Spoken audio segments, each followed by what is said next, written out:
गोपिका जीवनस्मरणं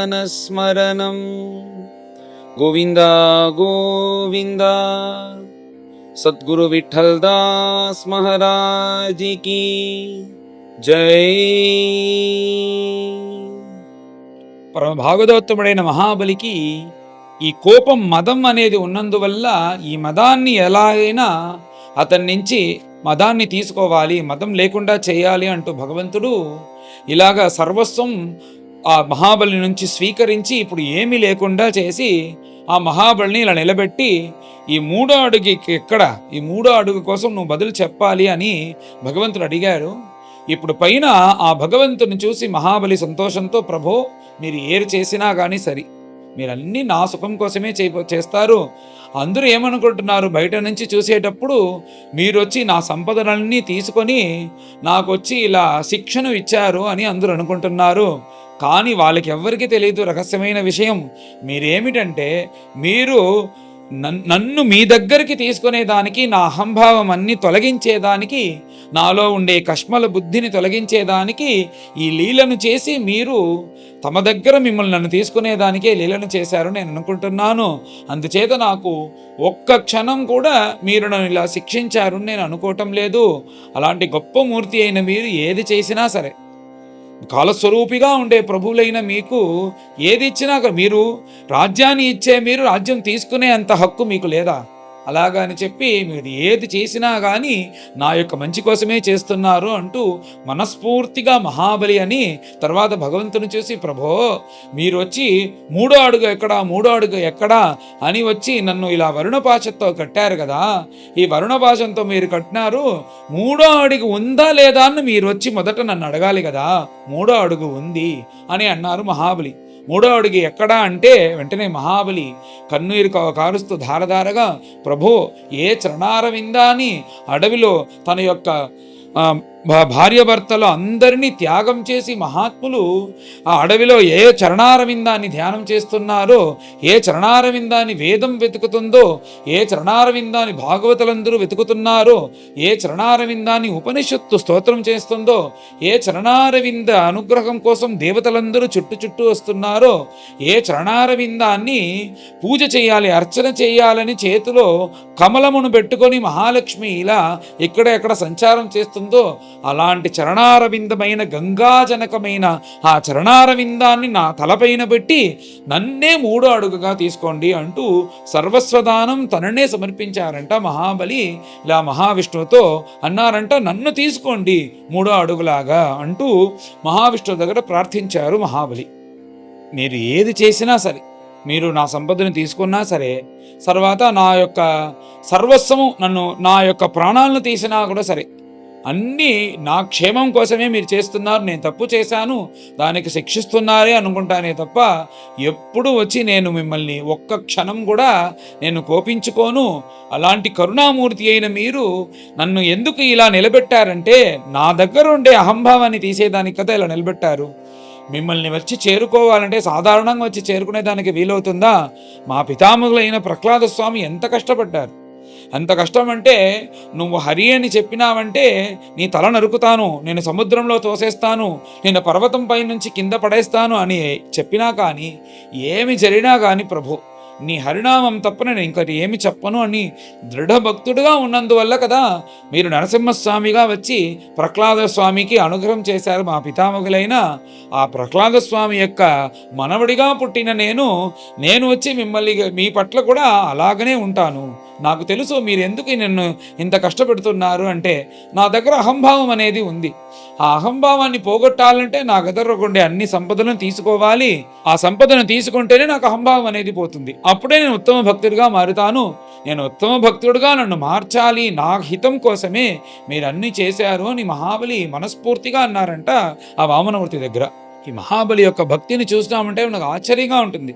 మనము భగవంతుని ఇలా ధ్యానిస్తున్నాము, భగవంతుని గురించి తపస్సు చేస్తున్నాము, మన యొక్క మంచి పూట భగవంతుడు వచ్చారంటే భగవంతుడు మనకు అనుగ్రహించారని సంతోషపడి భగవంతుని స్తోత్రం చేస్తాం. కానీ మహాబలి విషయంలో అలా జరిగిందా? తాను మనస్ఫూర్తిగా భగవంతునికి తన సంపదంతా తన నుంచి వెళ్ళిపోతుంది, అంతేకాకుండా తన సంపద తన శత్రు దగ్గర వెళ్తుంది అని తెలుసుకొని కూడా మనస్ఫూర్తిగా దానం చేశాడు కదా. ఈ దానాన్నే భగవంతుడు చూస్తున్నాడు పరీక్షలాగా. అలాగ ఎవ్వరు చేయలేని ఉత్తమ భక్తి లక్షణం. ఎందుకంటే మనము ఇలా స్తోత్రం చేశాము, భగవంతుడు వచ్చారు అనుగ్రహించారంటే సంతోషంగా ఉంటుంది.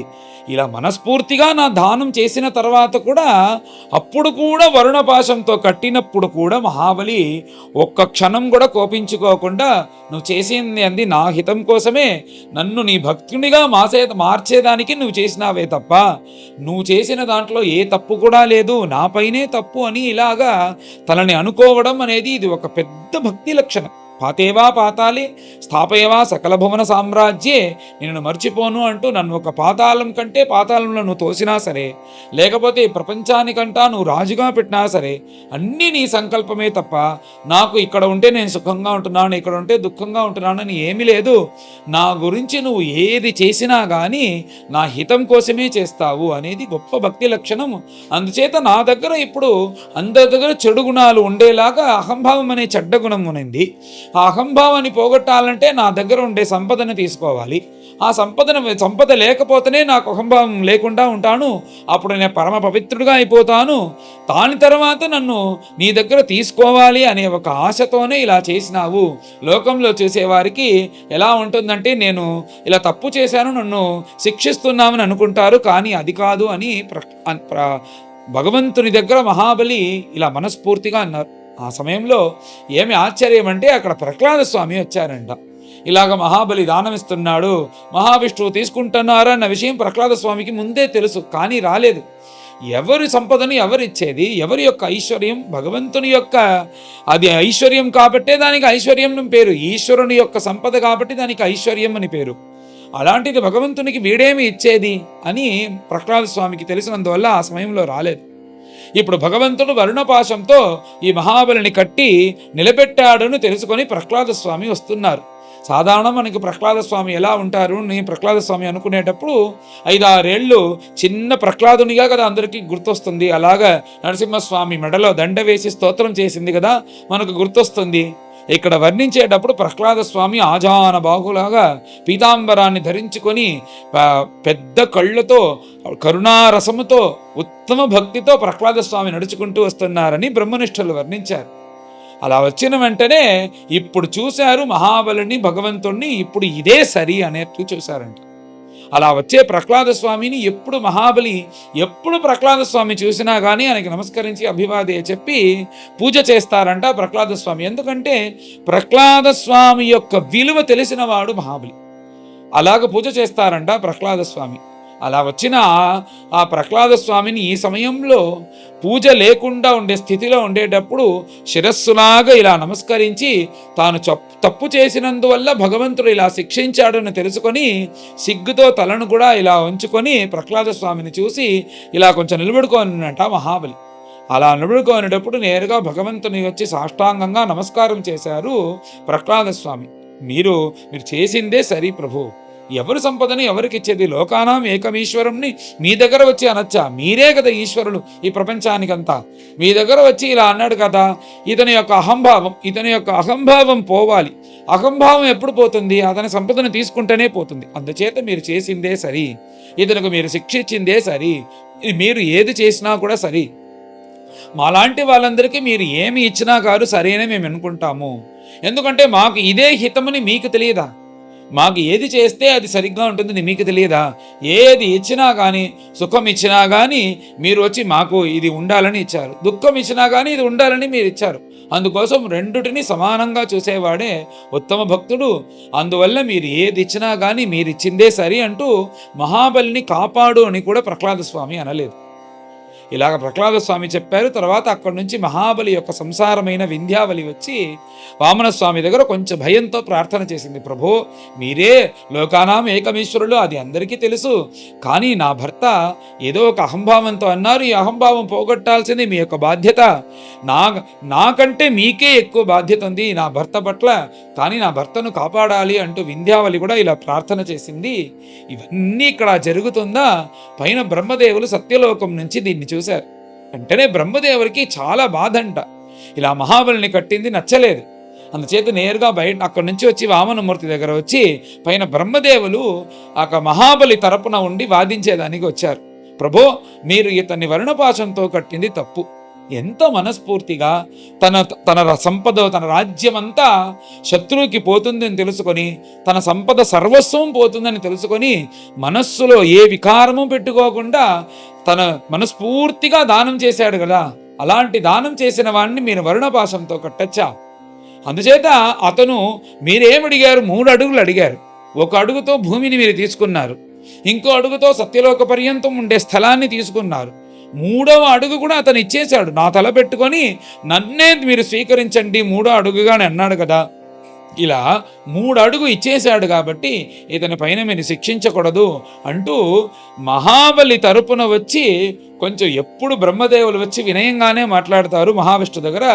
ఈ సమయంలో ఇలా వరుణపాశంతో కట్టినందువల్ల కొంచెం కోపం వచ్చి మీరు ఇతన్ని వచ్చి విడిపించాలి అంటూ బ్రహ్మదేవులు మహాబలిని పక్కన నిలబడుకొని మహాబలి యొక్క తండ్రి స్థానంలో ఉంటూ ఇలా కరుణతో అన్నారు. ఎప్పుడు దేవతాపక్షంగా ఉండే బ్రహ్మదేవులు ఇప్పుడు అసురరాజు అయిన మహాబలి మంచి భక్తుడు కాబట్టి ఆ మహాబలి తరపున భగవంతుని దగ్గర మాట్లాడారు. ఇప్పుడు అందరి ముందు భగవంతుడు కోపాన్ని తగ్గించుకొని ప్రసన్నంగా మాట్లాడేదానికి ప్రారంభించారు. భగవంతుడు ఏమన్నారంటే, మీరందరూ ఒకటి తెలుసుకోండి, నేను గాని నన్ను ఒకడికి ఇవ్వాలని నిశ్చయించుకున్నానంటే అతని దగ్గర ఉండే సంపదను మొదట అదే తీసుకుంటాను. ఎందుకంటే సంపద ఉండి ఇలా గర్వం ఉనిందంటే అతనికి నేను దొరకను, నా దగ్గర వచ్చేది అతనికి మనస్సు అనేది దాంట్లో ఉండదు. ఆ సంపదలోనూ ఈ కీర్తిలోనూ దీంట్లోనే మనసు ఉంటుంది. కాబట్టి ఒకడిని నేను ఇవ్వాలని ఒకడికి నిశ్చయించుకున్నానంటే అతని దగ్గర నుంచే సంపదను తీసుకుంటాను అని భగవంతుడు చెప్పి, ఇంకా భగవంతుడు కొన్ని మాటలు అంటున్నారు. ఏమిటంటే, ఈ మనుష్య జన్మ అనేది దుర్లభం అని ప్రహ్లాద స్వామియో ఆదిశంకర భగవత్పాదాచార్యులో చెప్పడం కాదు, సాక్షాత్ భగవంతుడే ఇక్కడ అంటున్నారు. అలాంటిది ఉత్తమమైన ఈ మనుష్య జన్మ దక్కింది. ఈ మనుష్య జన్మ దక్కిన దాంట్లోనూ కూడా పురుషులుగా పుట్టడం అనేది ఇంకా ఉత్తమం. ఎందుకంటే స్వతంత్రంగా భగవంతుని విషయంలో ఆరాధన చేయవచ్చు, ఎవరిని ఎదురు చూడకుండా. అలాగా అందులో కూడా పుట్టి ఇలా మాయలో తగులుకొని నన్ను చూడకుండా, నన్ను భజించకుండా ఈ జనులందరూ ఇలా పాడైపోతున్నారే, వీళ్ళు చూస్తే నాకు జాలిగా ఉంది అంటూ భగవంతుడు కొన్ని మాటలని. కానీ ఈ మహాబలి విషయంలో నేను అలా చేయలేదు, మహాబలి విషయంలో నేను ఒక పరీక్ష చేశాను అంటూ భగవంతుడు ఇప్పుడే తన మనసులో ఉండే విషయాన్ని చెప్పేదానికి ప్రారంభించారు. మొదటి నుంచే పరీక్ష చేస్తూ వస్తున్నాను. బ్రాహ్మణ రూపంలో వచ్చి మొదట అడిగినాను, ఇచ్చేస్తాను అన్నాడు. తర్వాత అన్నీ ఇచ్చేస్తాను అని ఊరికే చెప్తే ఎవరు ఇచ్చేస్తారు విషయాలన్నీ. కానీ ఇతను తెలిసి నీ సంపదంతా దేవతాపక్షంగా ఉండి మాయావి అయిన విష్ణు నీ దగ్గర నుంచి చేసుకొని దేవతలకు ఇస్తారు అని తెలిసిన వెంటనే ఎవరైనా ఇస్తారో అప్పుడు ఇవ్వకుండా ఉంటాడా అని చూశాను. అప్పుడు కూడా ఇచ్చేదానికి ఒప్పుకున్నారు.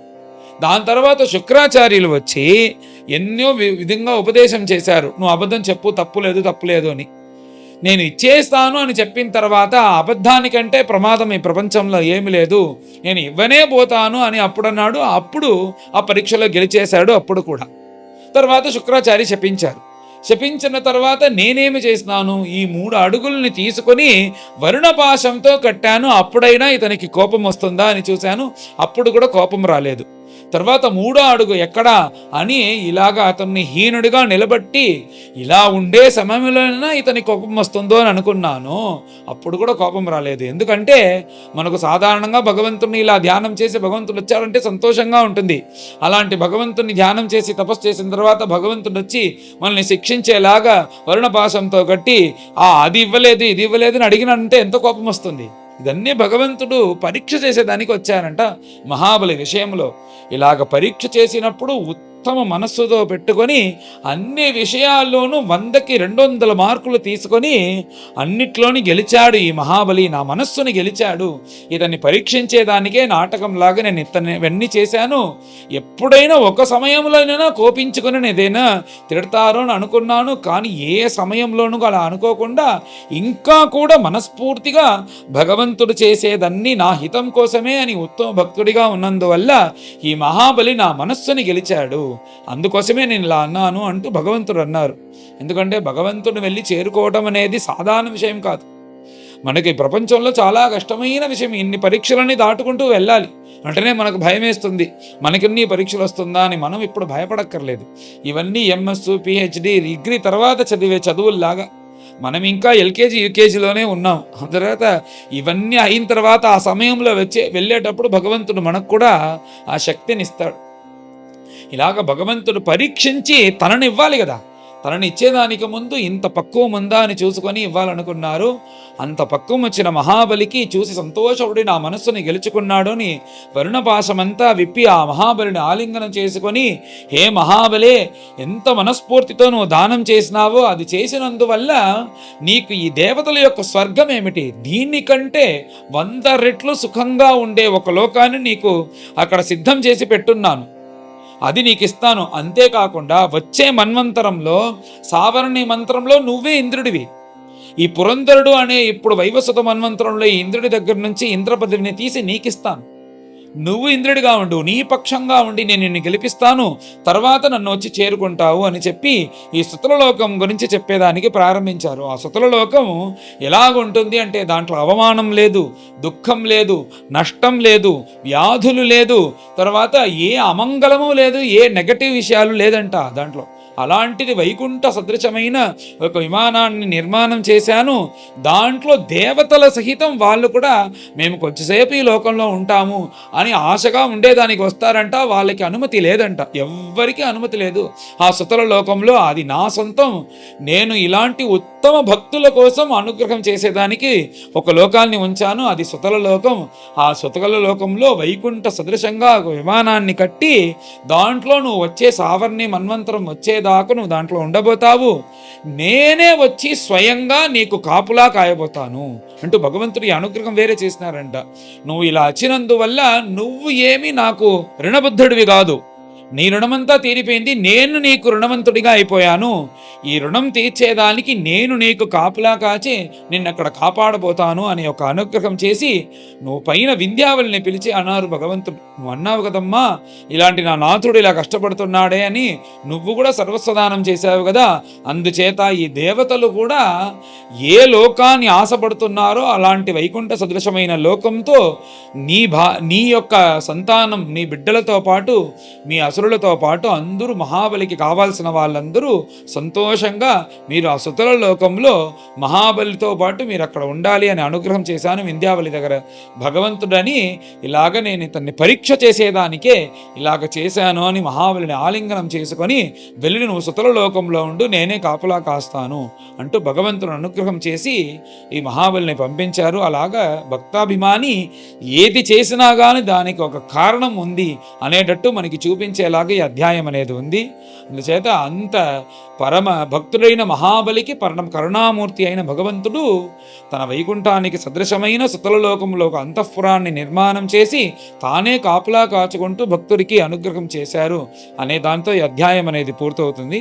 పైన అందరం కలిసి అధ్యాయాన్ని పారాయణం చేస్తాం. అథ ద్వావింశోऽధ్యాయః శ్రీశుకోవాచ ఏవం విప్రకృతో రాజన్ బలిః భగవతాసురః విద్యమానోऽపి అభిన్నాత్మా ప్రత్యాహ అవిక్లవం వచః. బలిరువాచ యద్యుత్తమశ్లోక భవాన్ మమేరితం వచో వ్యలీకం సురవర్యమన్యతే. కరోమీర్తం తన్న భవేత్ ప్రళంభనం పదం తృతీయం కురు శీర్ష్ణిమే నిజం. బిభేమినాహం నిరయాత్ పదచ్యుతః న పాశబంధాత్ వ్యసనాద్ దురత్యయాత్ నైవార్తకృచ్ఛ్రాత్ భవతో వినిగ్రహాత్ అసాధువాదాత్ భృశముద్విజేయథా. పుంసాం శ్లాఘ్యతమం మన్యే దండమర్హత్తమార్పితం యం న మాతా పితా భ్రాతా సుహృదశ్చాదిశంతి త్వం నూనం असुराणां नः पारोक्ष्यः परमो गुरुः यो नो अनेकमदान्धानां विभ्रंशं चक्षुरादिशत् यस्मिन् वैरानुबन्धेन रूढेन विबुधेतराः बहवो लेभिरे सिद्धिं यामुहैकान्तयोगिनः तेनाहं निगृहीतोऽस्मि भवता भूरि कर्मणा बद्धश्च वारुणैः पाशैः नातिव्रीडे न चौयथे पितामहो मे भवदीयसम्मतः प्रह्लाद आविष्कृत साधुवादः भवद्विपक्षेण विचित्रवैशसं सम्प्रापितः त्वत्परमः स्वपित्रा किमात्मनानेन जहाति योऽन्ततः किं रिक्तहारैः स्वजनाख्यदस्युभिः किं जायया संसृतिहेतुभूतया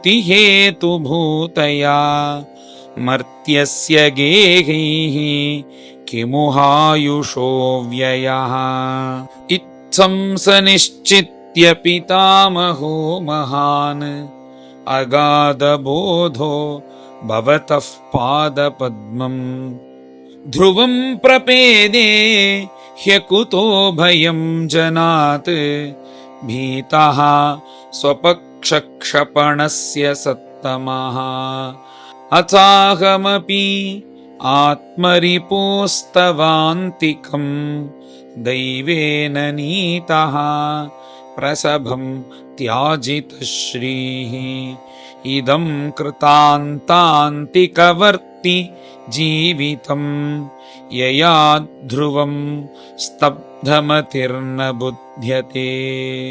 श्रीशुक उवाच तस्येत्सम्भाषमाणस्य प्रह्लादो भगवत्प्रियः आजगाम कुरुश्रेष्ठा राकापतिरिवोत्थितः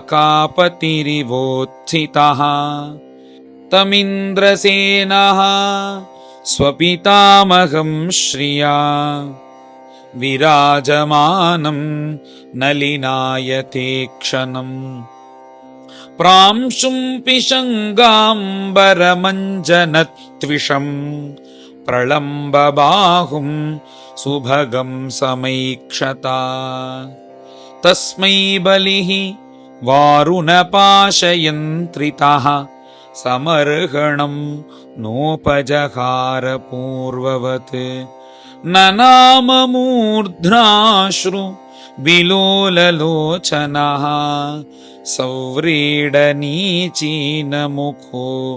बभूवः स तत्र हासीनमुदीक्ष्य सत्पतिं सुनन्दनन्दाद्यनुगैः उपासितम् उपेत्य भूमौ शिरसा महामनाः ननाम मूर्ध्ना पुलकाश्रुविक्लवः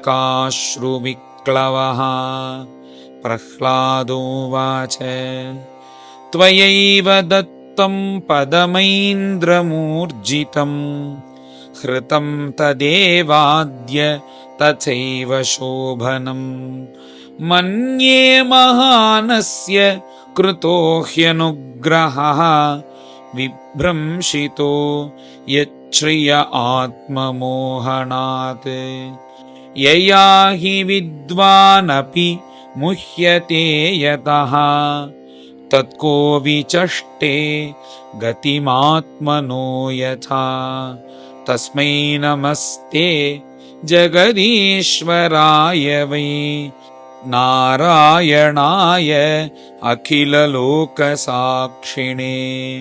श्रीशुक उवाच तस्यानुशृण्वतो राजन् प्रह्लादस्य कृताञ्जलेः हिरण्यगर्भो भगवान् उवाच मधुसूदनं बद्धं वीक्ष्य पतिं साध्वी तत्पत्नी भयविह्वला प्राञ्जलिः प्रणतोपेन्द्रं बभाषे अवाङ्मुखी नृपा विन्ध्यावलिरुवाच क्रीडार्थम् आत्मन इदं त्रिजगत्कृतं मे स्वाम्यं तु तत्र कुधियो अपरईश कुर्युः कर्तुः प्रभोस्तव किमस्य त आवहन्ति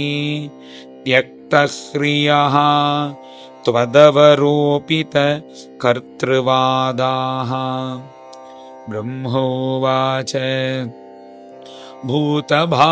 भूतभावनभूतेशा देवदेव जगन्मया मुञ्चैनं हृतसर्वस्वं नायमर्हति निग्रहम् कृत्स्नाते अनेन दत्ता भूः लोकाः कर्माजिताश्च ये निवेदितं च सर्वस्वम् आत्मा विक्लवया धिया यत्पादयोः अषठधीः सलिलं प्रदाय दूर्वाङ्कुरैरपि विधाय सतीं सपर्याम् अप्युत्तमा गतिमसो भजते त्रिलोकीं दाश्वानविक्लवमनाः कथम् आर्तिमृच्छेत् श्रीभगवानुवाच ब्रह्मन् यमनुगृह्णामि तद्विशो विधुनोम्यहम् यन्मदः पुरुषस्तब्धः लोकं मां चावमन्यते यदा कदाचित् जीवात्मा संसरन् निजकर्मभिः नानायोनिषु अनीशोऽयं पौरुषीं गतिमाव्रजेत् जन्मकर्मवयोरूप विद्यैश्वर्यधनादिभिः यद्यस्य न भवेत् स्तम्भः तत्रायं मदनुग्रहः मानस्तम्भनिमित्तानां जन्मादीनां समन्ततः सर्वश्रेयः प्रतीपानां हन्त मुह्येन्न मत्परः एष दानवदैत्यानाम् अग्रणीः कीर्तिवर्धनः अजोषीत् अजयां मायां सीदन्नपि न मुह्यति क्षीणरिक्थः च्युतः स्थानात् क्षिप्तो बद्धश्च शत्रुभिः ज्ञातिभिश्च परित्यक्तः यातनाम् अनुयापितः गुरुणा भर्त्सितः शप्तः जहौ सत्यं न सुव्रतः छलैरुक्तो मया धर्मो नायं त्यजति सत्यवाक् एष मे प्रापितस्थानं दुष्प्रापममरैरपि सावर्णेः अन्तरस्यायं भवितेन्द्रो मदाश्रयः तावत् सुतलमध्यास्तां विश्वकर्म विनिर्मितं यन्नाधयो व्याधयश्च क्लमस्तन्द्रापराभवः नोपसर्गानि वसतां सम्भवन्ति ममेक्षया इन्द्रसेन महाराज याहि भो भद्रमस्तु ते सुतलं स्वर्गिभिः प्रार्थ्यं ज्ञातिभिः परिवारितः न त्वाम् अभिभविष्यन्ति लोकेशाः किमुदा परे त्वच्छासनातिगान् दैत्यान् चक्रं मे सूदयिष्यति रक्षिष्ये सर्वतोऽहं त्वां सानुगं सपरिच्छदं सदा सन्निहितं वीरा तत्र मां द्रक्ष्यते भवान् तत्र दानवदैत्यानां संगात्ते भाव आसुरः दृष्ट्वा मदनुभावं वै सद्यः कुण्ठो विनङ्क्ष्यति। श्रीहरये नमः। श्रीहरये नमः। श्रीमद्भागवते महापुराणे पारमहंस्यां संहितायामष्टमस्कन्धे वामनप्रादुर्भावे बलिवामनसंवादो नाम 22ोऽध्यायः। गोपिका जीवनस्मरणं गोविन्द गोविन्द। सद्गुरु विठ्ठलदास महाराज की जय।